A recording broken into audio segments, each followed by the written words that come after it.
Okay, explain this to us, Professor. All right. So, way back when they were first putting together government computerized databases, one of the major languages that was used was COBOL, a language designed for business usage way back in the day. Nobody uses COBOL anymore, although there was a huge resurgence in interest in COBOL programmers around about the year 2000 because, of course, they had all these old COBOL programs they needed to bring up to date. They didn't want to replace them because fixing something old is easier than completely revamping it. So COBOL is behind a lot of systems and databases and whatnot. And so that's what Social Security was built on. And in addition, COBOL, it's an old programming language. You know, you write code these days and you just say, okay, this thing's a date, and you base it on developed ideas of how to represent a date. They didn't have libraries like that back then. They had to come up with a new, bespoke, custom way of doing a date for every purpose.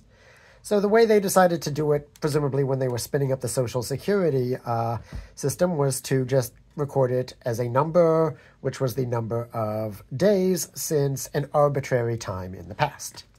The arbitrary time in the past they chose was, I believe, 1870, because round about the time they were putting it together, they wanted it to be able to include every birth date of anyone who might plausibly be going on Social Security in the 70s. 1870 seemed like a safe starting point. Okay, so number of days since then.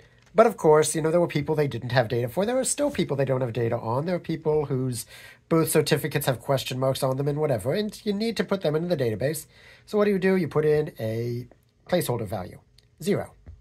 Now, remember, if it's measuring how many days since 1870 or whenever, what that looks like, if you look at it naively, is that that person is 150 years old.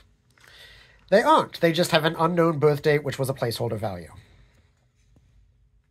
Thank you, Doctor.